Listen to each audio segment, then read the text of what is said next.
Bismillahirrahmanirrahim. Assalamualaikum warahmatullahi wabarakatuh. Selamat pagi, salam sejahtera bagi kita sekalian. Shalom, salve, Om Swastiastu, Namo Buddhaya, salam kebajikan. Yang saya hormati dan saya muliakan, Presiden ke-6 Republik Indonesia, Bapak Jenderal TNI Purnawirawan Profesor Dr. Susilo Bambang Yudhoyono. Yang saya hormati dan saya muliakan, Presiden ke-7 Republik Indonesia, Bapak Insinyur Joko Widodo. Wakil Presiden Republik Indonesia, Saudara Gibran Rakabuming Raka. Yang saya hormati dan saya muliakan, Wakil Presiden Republik Indonesia ke-13, Bapak Kiai Haji Profesor Dr. Ma'ruf Amin. Yang saya hormati dan saya muliakan, Wakil Presiden Republik Indonesia ke-10 dan ke-12, Bapak Dr. Muhammad Yusuf Kalla. Yang saya hormati, Wakil Presiden Republik Indonesia ke-11, Bapak Profesor Dr. Budiono. Ketua Majelis Permusyawaratan Rakyat Republik Indonesia, Saudara Ahmad Muzani beserta para Wakil Ketua MPR.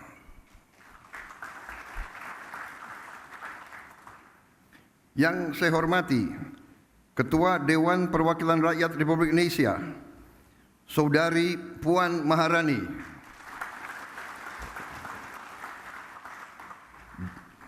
Dan para Wakil Ketua DPR RI yang hadir, serta para pimpinan dan anggota Dewan Perwakilan Rakyat Republik Indonesia Komisi 6 dan Komisi 11.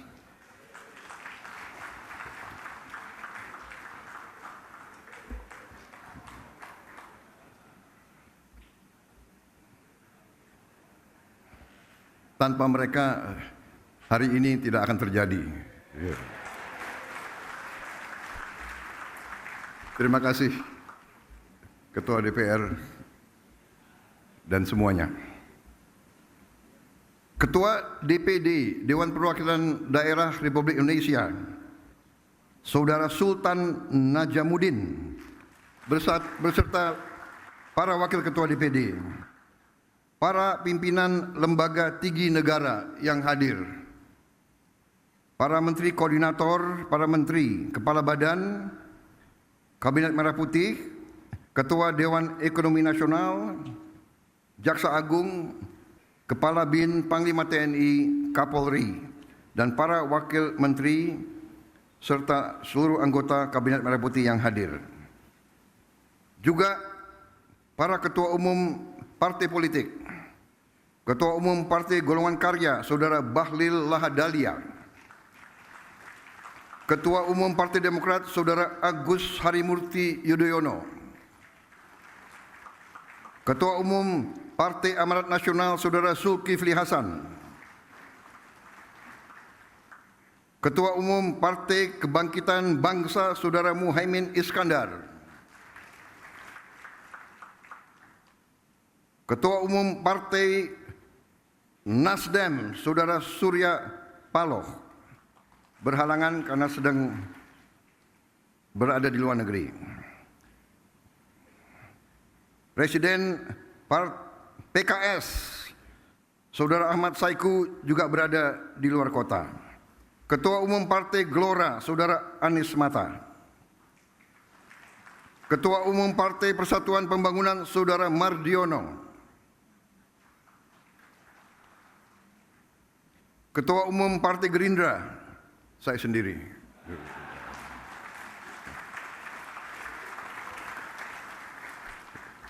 Tapi hadir Ketua Harian dan Sekjen. Yang mewakili Partai Bulan Bintang, Partai Prima, Partai Garda Republik, dan Partai PDI Perjuangan.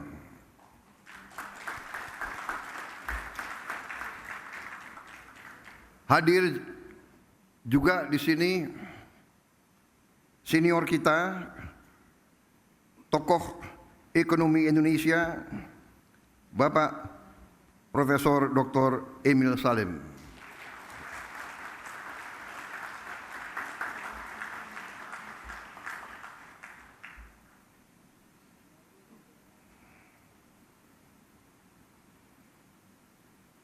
Yang saya hormati, para duta besar negara sahabat. Hadir di sini 65 duta besar negara sahabat.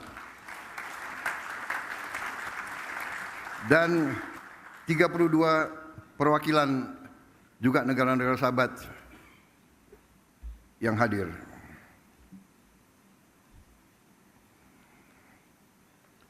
Saudara-saudara sekalian, para tamu yang saya hormati dan saudara-saudara sebangsa dan setanah air. Bulan Agustus ini, saya ulangi, saya juga hadir di sini. Maaf saya khilaf. Hadir di sini juga tokoh-tokoh organisasi agama, Ketua Umum Nahdlatul Ulama, Saudara Kiai Haji Yahya Khalil Stakuf, Ketua Umum Muhammadiyah, Profesor Dr. Kiai Haji Haidar Nasir, Ketua Presidium Konferensi Wali Gereja Indonesia, Monsinyur Antonius Subianto Bunyamin, perwakilan dari Persekutuan Gereja Indonesia, Majelis Ulama Indonesia, Parisada Hindu Dharma Indonesia, Pengurus Pusat Persatuan Umat Buddha Indonesia, Majelis Tinggi Agama Konghucu Indonesia. Hadir juga para ketua organisasi pengusaha.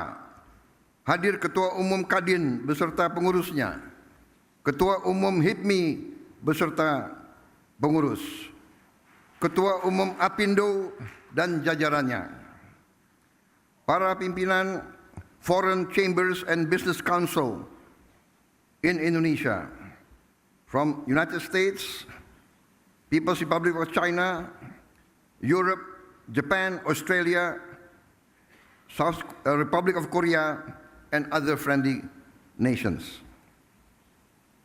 Saudara-saudara sekalian, hadir juga tokoh-tokoh pengusaha nasional, Bapak Khairul Tanjung, Bapak Gariboldi Thohir, Bapak Franky Wijaya,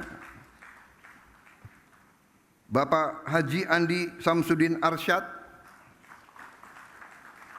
Bapak Anindya Bakri, Bapak Arsyad Rashid, beserta para pengusaha nasional, para CEO dan para pelaku ekonomi yang saya hormati. Hadir para pelaku perbankan nasional, Dirut Bank Himbara, Gubernur BI yang saya hormati, Ketua OJK, Kepala LPS, Direktur Utama Bursa Efek Indonesia, dan para pengguna pasar modal. Hadir juga para rektor-rektor universitas, serta para pimpinan redaksi dari media-media nasional. Hadirin tamu undangan yang saya hormati, saudara-saudara sebangsa dan setanah air, bulan Agustus ini bangsa yang kita cintai, bangsa Indonesia, akan dengan bangga merayakan 80 tahun kemerdekaan. Selama 8 dekade kita telah menghadapi berbagai tantangan dan ujian. Namun kita tidak pernah goyah dalam mewujudkan visi membangun Indonesia yang sejahtera. Kita telah berkorban begitu banyak demi menjaga negara kesatuan Republik Indonesia dan menegakkan cita-cita luhur yang menjadi dasar berdirinya bangsa kita. Namun, di tengah perayaan atas capaian yang telah kita raih, kita juga harus berani menghadapi kenyataan. Kita harus bertanya kepada diri kita sendiri. Setelah 80 tahun merdeka, mengapa masih ada anak-anak kita yang kelaparan? Mengapa para petani dan nelayan kita masih berjuang untuk mendapatkan hasil yang layak dari kerja keras mereka? Mengapa setelah 8 dasawarsa masih ada desa dan kota yang belum tersentuh listrik? Mengapa di tengah kekayaan yang kita miliki, masalah-masalah ini masih tetap ada? Dan yang lebih penting, bagaimana kita dapat memperbaiki keadaan ini?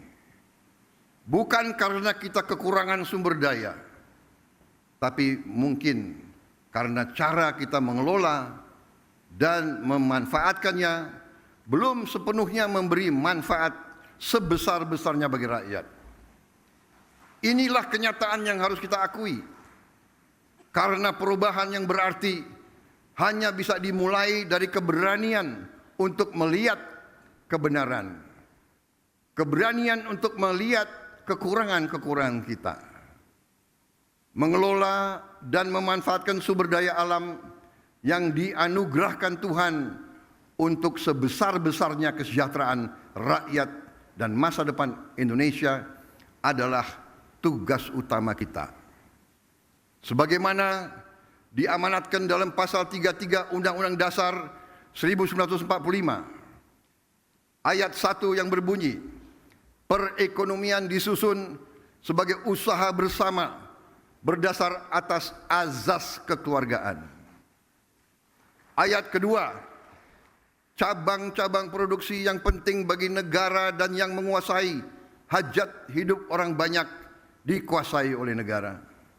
Ayat 3, bumi dan air dan kekayaan alam yang terkandung di dalamnya dikuasai oleh negara dan dipergunakan untuk sebesar-besar kemakmuran rakyat. Azas-azas ini harus menjadi pedoman kita dan memang telah menjadi pedoman kita dalam memastikan bahwa kekayaan nasional benar-benar memberi manfaat bagi seluruh rakyat Indonesia. Azas-azas inilah yang membimbing pekerjaan saya dan menjadi dorongan utama bagi saya dalam menjalankan amanah konstitusional dengan dedikasi serta efektivitas yang setinggi-tingginya. Mengatasi tantangan-tantangan ini memerlukan respons yang berani dan strategis. Itulah sebabnya peluncuran Danantara Indonesia hari ini memiliki arti yang sangat penting. Karena Danantara Indonesia bukan sekedar sebuah badan pengelola investasi, melainkan harus menjadi instrumen pembangunan nasional yang akan mengoptimalkan cara kita mengelola kekayaan Indonesia. Jangan salah, apa yang kita luncurkan hari ini bukan sekedar sebuah dana investasi, melainkan instrumen alat pembangunan nasional yang harus bisa mengubah cara kita mengelola kekayaan bangsa demi kesejahteraan seluruh rakyat Indonesia.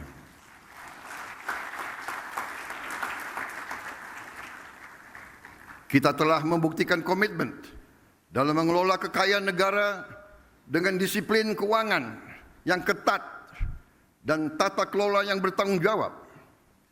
Dalam 100 hari pertama pemerintah yang saya pimpin, kami berhasil mengamankan lebih dari 300 triliun rupiah, hampir 20 miliar dolar dalam bentuk tabungan negara, dana yang sebelumnya terhambat oleh inefisiensi, korupsi, dan belanja-belanja yang kurang tepat sasaran. Kini dana tersebut akan dialokasikan untuk dikelola oleh Danantara Indonesia, diinvestasikan dalam 20 atau lebih proyek-proyek nasional sebagai bagian dari industrialisasi kita dan hilirisasi kita. Proyek-proyek yang berdampak tinggi, yang akan menciptakan nilai tambah yang signifikan untuk bangsa kita, menciptakan manfaat nyata, lapangan kerja yang bermutu, dan kemakmuran yang berjangka panjang bagi masyarakat Indonesia. Kita tidak mau lagi menjual sumber alam kita murah. Kita tidak mau jadi sumber raw material bagi bangsa lain. Kita bertekad ingin menjadi negara maju. We have already proven our commitment to managing Indonesia's wealth and assets with very careful financial discipline and responsible governance. In our first 100 days, my administration secured over $20 billion in savings, funds that were once trapped in inefficiency, corruption, misallocation, but will now be channeled into 20 high-impact national projects, creating real long-term benefits for our people. Saya bersama pemerintah yang saya pimpin didukung oleh koalisi yang solid, bertekad keras untuk membangun suatu pemerintahan yang bersih, yang bebas dari korupsi. Saya akan melawan korupsi dengan sekeras-kerasnya dan dengan segala tenaga dan upaya yang bisa saya kerahkan tanpa pandang bulu.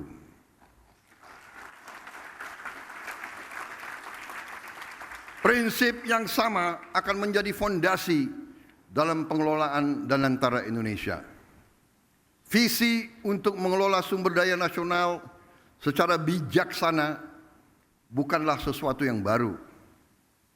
Tidak lama setelah kemerdekaan, para pendiri bangsa mendirikan Bank Industri Negara untuk membiayai sektor perkebunan, industri, pertambangan. Pendahulu-pendahulu kita telah lama investasi dalam sektor-sektor strategis. Presiden pertama kita mendirikan Institut Pertanian Bogor karena memandang pertanian sebagai sektor strategis. Bung Karno pernah mengatakan, "The stomach cannot wait." Kita tidak boleh mengizinkan kelaparan yang ada di Indonesia. Presiden kita pertama pun yang membesarkan Institut Teknologi Bandung karena kita untuk merdeka, untuk sejahtera harus menguasai teknologi. Presiden kedua meneruskan pembangunan dan semua presiden-presiden kita membawa kita sampai kita sekarang hari ini bisa meluncurkan Danantara Indonesia. Presiden Habibie, Presiden Abdurrahman Wahid, Presiden Megawati, Presiden Susilo Bambang Yudhoyono dan Presiden Joko Widodo semua telah memberi peran dan memberi sumbangan yang sangat besar bagi bangsa Indonesia. Dan sekarang jatuhlah kepada kami untuk mengamankan fondasi-fondasi yang telah dibangun dan untuk meneruskan mencapai cita-cita kita menjadi negara sejahtera, rakyat kita makmur, aman, dalam keadilan. Saudara-saudara sekalian, kini setelah hampir 80 tahun berlalu, tibalah generasi kita, pemerintah kita untuk mewujudkan visi para pendiri dan pendahulu kita. Kita harus memastikan bahwa kekayaan Indonesia benar-benar bermanfaat dan dirasakan manfaatnya untuk kepentingan rakyat dan bisa meningkatkan tingkat penghasilan rakyat Indonesia. Saya memahami bahwa banyak pertanyaan tentang Danantara Indonesia. Mungkin ada yang ragu-ragu apakah ini bisa berhasil atau tidak. Hal ini adalah wajar karena inisiatif ini belum pernah ada sebelumnya.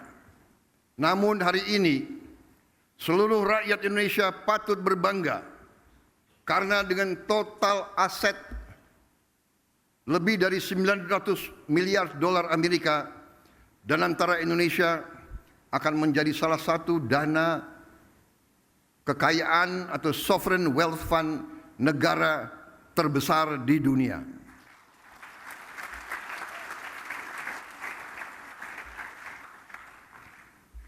I know and I realize that there are many questions about Danantara Indonesia.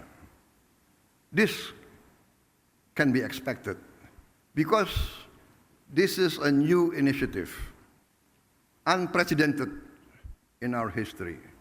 Today, all Indonesians can be proud to learn that with total assets of more than 900 billion US dollars under management, Danantara Indonesia will be one of the world's largest sovereign wealth fund.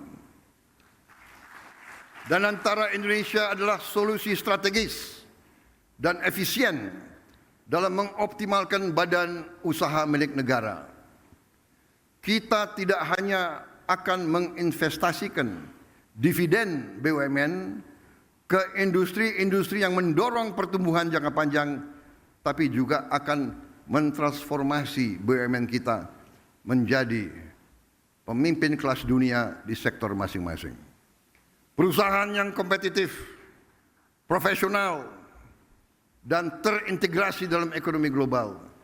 Kita ingin melihat lebih banyak BUMN Indonesia masuk dalam daftar Global Fortune 500. Membuktikan bahwa Indonesia bukan sekedar pengikut, tapi Indonesia juga dapat menjadi pelopor dan pemimpin dalam perekonomian dunia. Gelombang pertama investasi senilai 20 miliar dolar Amerika dalam kurang lebih 20 proyek strategis bernilai miliaran dolar akan difokus pada hilirisasi nikel, boksit, tembaga, pembangunan pusat data kecerdasan buatan, kilang minyak, pabrik petrokimia, produksi pangan dan protein, aquakultur, serta energi terbarukan. Inilah sektor-sektornya akan menentukan masa depan kita, ketahanan kita, dan kemandirian bangsa kita. Pembentukan Danantara Indonesia menandai era baru bagi badan usaha milik negara, yang kita pandang bukan hanya sebagai entitas bisnis, tapi sebagai aset nasional yang akan menjadi agen pembangunan dan pertumbuhan, fundamental bagi pertumbuhan ekonomi dan kesejahteraan rakyat. Oleh karena itu, BUMN harus beroperasi dengan standar yang tinggi, governance yang terbaik. BUMN harus mengedepankan inovasi, gagasan besar, transparansi, kemajuan teknologi, sekaligus menjaga disiplin, kehati-hatian, serta komitmen terhadap tata kelola yang baik dan pengelolaan yang bertanggung jawab. Kolaborasi antara Danantara Indonesia, BUMN, dan mitra sektor swasta, dan UMKM serta koperasi akan menjadi kunci dalam memaksimalkan peran mereka dalam pembangunan nasional. Namun, ikhtiar kita terhadap Danantara Indonesia tidak berhenti di dalam negeri saja. Danantara Indonesia juga akan menjadi agen bagi peran global Indonesia yang semakin kuat.